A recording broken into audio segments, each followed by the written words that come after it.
here, welcome to Jaws Aviation. This is Jim. Third video in the series about flying around Florida. Previous two videos dealt with how to get your FAA license and how to prepare, particularly looking at some of the differences between flying in the States against flying here in Australia.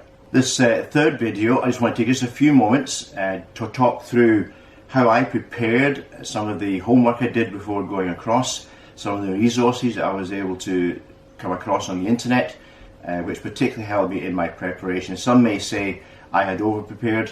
I don't think there's such a thing. I'm glad I went across well prepared, and that certainly showed to the instructor and to the examiner while I was across there.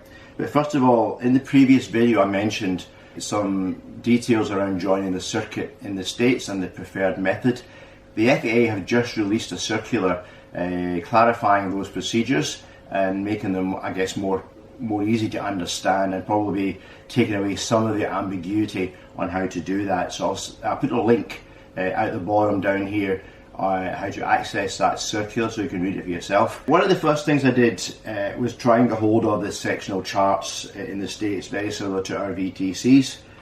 So here's a sectional chart. This is there's two that cover the Florida, one that covers the north part and one that covers the south part. So if you're going to be basing yourself around Orlando and flying both south and north, then you'll need two copies of a sectional chart, very similar to our own VTC. One of the key things to note here is that the scales are different.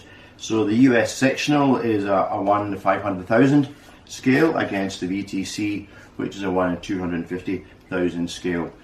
So something to bear in mind, and it might even be worth getting a different ruler and plotter for the US charts. The sectional charts are very easy to get hold of, actually very easy to understand. I would spend a bit of time. They look quite busy. There's a lot of great detail on the sectional charts. Do point out where all your military operation areas are, your restricted areas are, and obviously your class Bravo through to class Golf airspace is all depicted on the chart. So it's something you'll certainly want to study before going across to the USA. A couple of other things which I found really useful preparing, and I'll put the links down to these again down below as well.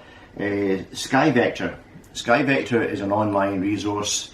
Basically covers all the navigational charts available in the US. It's online, it's free to access, and you can play around with Skyvector, have a look at some of the routes you might want to take and plan accordingly. So a great resource to have a look at, Skyvector.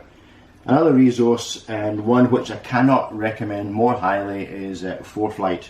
Many of you will have heard of Foreflight. Never had a chance to use it before going to the States, but I did get a trial subscription here in Australia. Spent about a month going through it, got to like it very much, so actually purchased an annual subscription to Foreflight. Foreflight is a great tool. One of the things to point out here, against a small difference, is that in the States, using an electronic flight bag like Foreflight, a backup is not mandatory, it is not required, but is recommended. One subscription to Foreflight will give you access to 2 iPads and an iPhone. So I had Foreflight available on one iPad as a backup. I had it available on a second iPad, and then just in case, also available on the iPhone as well. And of course I had my paper charts with me here as well. Experience here in Australia was with a Cessna 152, Cessna 172 and the Sling 2. No experience in the Piper Cherokee, so I thought it was obviously important to try and get some exposure before going across. So I did a couple of flights here at Piper Cherokee, found the transition from Cessna to the Cherokee actually really easy. It didn't take a lot of time to get used to the handling characteristics of the Cherokee. So the key is preparation, so you prepare on the aircraft type if you can, if you're able to do that. Get a hold of the charts, get a hold of Foreflight, and a fantastic addition to Foreflight. Didn't get a chance to use it much in the States, didn't have much requirement to do so because the weather we were flying in was pretty good. The Scout is an ADS-B receiver. It's absolutely tiny. You can see against my finger there. It's probably the length of my index finger. Suction mount onto the side window of your aircraft, and this will give you an ADS-B Bluetooth connection to your iPad. That will pop up weather updates. It will pop up aircraft information. It's ADS-B in only. Now, as part of the preparation I did, there's a number of websites, a lot of research on the internet easy to come across, but I guess the 4 I would call out as ones that helped me the most. A lot of good training videos up there, a lot of good other resources and videos up there. Fly8ma.com, a great one. They do some great stuff on there, particularly on training, breaking it down. They are based in Florida, so a good one to access. You'll get to see some local flying, particularly if you're flying like I was in Florida. Skyvector I've mentioned already, a great resource online just to look at the sectional charts and other navigation information available to you there free of charge. We'll even give you prices of fuel and all sorts of information available to you across the states, the entire states. Sportys Pilot Shop, good resource for, I guess, just about everything aviation related in the States. It's where I got my sectional charts from, it's where I got my plotters from, and also they have some online training schools you can subscribe to. I particularly use them for looking at airspace regulations and how to navigate them. They will look at flight following and other activities like that. Great resource available to you there. And then the final one I'd recommend is Boldmethod. Again, another educational resource available online. And all these 4 resources will really help you prepare really well as you go to the States to fly. Now, I can't recommend it high enough. I had a wonderful time, looking forward to doing it again, already thinking of what I'll do next as far as flying in the States. But I certainly recommend it. Why do I recommend it? Well, you've got your license here in Australia. It's very easy to convert. You go complete the paperwork, start it about 3-4 months out, maybe up to 6 months out, start the process. Go across there, do your FAA interview, you'll get your license following that interview. Do your ground school, minimum of 1 hour ground school remember required, and then your check ride, and then you're good to go.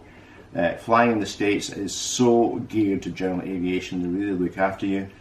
Lots of great resources, lots of great places to fly to, and a very welcoming and very helpful aviation community in the States. And of course, another great reason is it will stretch you.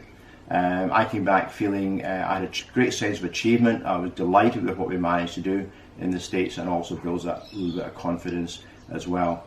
And of course, it's much cheaper to fly in the States than it is here in Australia. So if you're looking to gain some experience, build some hours, then great place to go and do that. Going forward from here, I've got another number of videos coming up. This is the last of the monologues from me. You'll be delighted to hear. Moving on to the flying now. So the next videos in the series coming up, we'll look at some of the flights we did, particularly looking at the trip across to the Everglades. It was a wonderful day out, trip up to the NASA shuttle landing facility, just something which I'm just stoked we were able to do and build into the trip there. And then the $100 hamburgers, just flying somewhere for lunch and coming back again. So got to experience that part of the aviation culture in the US. Great to have you with us. Looking forward to sharing the flying stuff, which we're coming up in the next few weeks. So stay with us. Remember to hit the like button, hit the subscribe button. You'll get notified of when that next videos come up, and you won't miss any of the flying stuff that's coming up in the near future. Have a great day, and we'll catch you next time. Bye for now.